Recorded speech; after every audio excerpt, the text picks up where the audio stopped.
1353일 전은 미국 대사관 책임이 시민들의 행동입니다.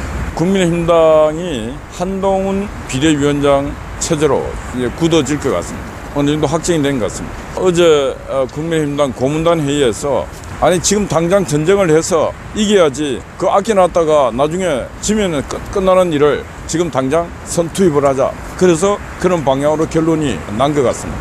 한 10일 전에 제가 한동훈으로 국민의힘당과 한국 정치 개혁을 하라 했는데 뭐 그런 것들이 영향력도 그 중에 조금 있지 않았는가 그런 생각을 합니다. 상식적으로 생각을 해보면은 충분하게 생각할 수 있는 일이고 가능한 일인데 저는 이번에 한동훈 체제로 이렇게 비대위가 구성이 된다 할지라도 그 비대위원마저도 지금 국힘당의 사고와 행태를 갖고는 내년 총선을 승리할 수가 없다. 저는 그렇게 생각합니다. 그래서 비대위는 한동훈 스타일로 완전히 바뀌어야 된다. 그럼 한동훈 스타일은 어떤 것이냐?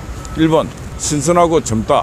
2번 핸섬하다. 3번 IQ, EQ 지수도 높고 4번 싹수 없이 버릇없이 나쁜 그런 청년이 아니고 예의 있는 청년. 그러니까 많은 것들이 시대에 맞게끔 시대와 소통과 공감할 수 있는 그런 것이다. 그런 생각이 듭니다. 또 패션 감각도 있잖아요. 그런 부분에서 한동훈 비대위원장의 국민의힘당의 결정에 박수를 보낸다. 또 한 가지는 오늘 뉴스뿐만 아니고 계속 한국이 안고 있는 문제 중에 제일 큰 문제가 인구위기고 인구위기 중에서 가장 큰 문제는 또 어떤 문제냐면 국방위기입니다. 국방위기. 지금 한국군이 곧 조만간에 60만에서 지금 40만으로 내리막길인데 몇 년 후에는 30만. 자, 30만이 한국군이 될 때 북한군은 얼마냐? 한국군이 30만이 될 때도 북한군은 한 100만이 된다. 그럼 100만 대 30만이 싸우면 누가 이기는가? 물론 쪽수 갖고 결정할 사항은 아니지만은 그래도 쪽수는 절대 무시할 수 없는 것입니다.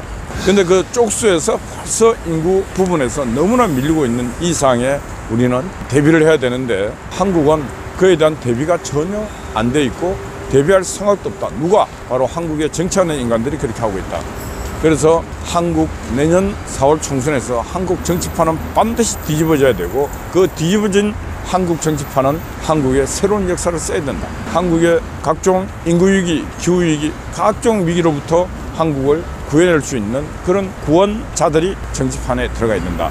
오늘 뭐 조선일보 보니까 북한군이 괜히 핵을 만들고 오만 돈을 다 썼다. 왜? 조금 전에 한국군이 군인이 없어지는데 뭐 이런 얘기도 하고 있습니다.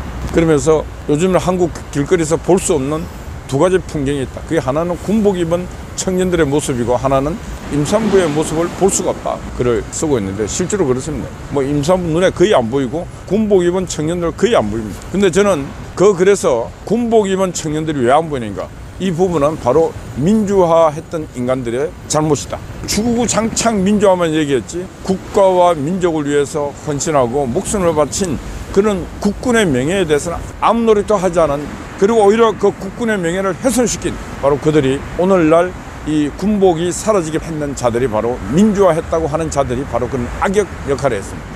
그 수많은 6.25 참전했던 군인들부터 울남 참전했던 군인, 대간첩 작전했던 군인들 수없이 많은 분들 그분들의 예우를 하자 그런 말 한 정치인들은 거의 없습니다. 거의 저들끼리 돌 던지고 화염병 던지고 그리고 심지어 고문치사해서 일반 선량한 시민을 죽이고 동의대 불질러갖고 경찰을 죽이고 그런 놈들을 다 예우하자고 하고 심지어 지금은 국회에 올라가 있는 거 여순 반란 사건을 일으켜갖고 그 군인들을 국군을 죽이고 한 놈들을 예우하자 하고 있는 게 그러니 국군의 위상이 올라가겠습니까? 그러니 군인들의 군복이 자존심이 있겠습니까? 그런 걸 만든 놈들이 바로 지금 여의도 있는 국회 민주당 정치 낭인들입니다. 그래서 내년에는 반드시 그런 자들을 청소하는 정치 쓰레기 청소의 시간이 내년 4월이 돼야 된다. 그런 말씀 드립니다. 예, 어젯밤 그 추운 겨울밤을 우리 강 목사님이 기도하는 마음으로 초소근무를 했습니다. 목사님 축복 있으시길. 그리고 아침 일찍 또 송화제 와서 근무를 쓰고 있습니다.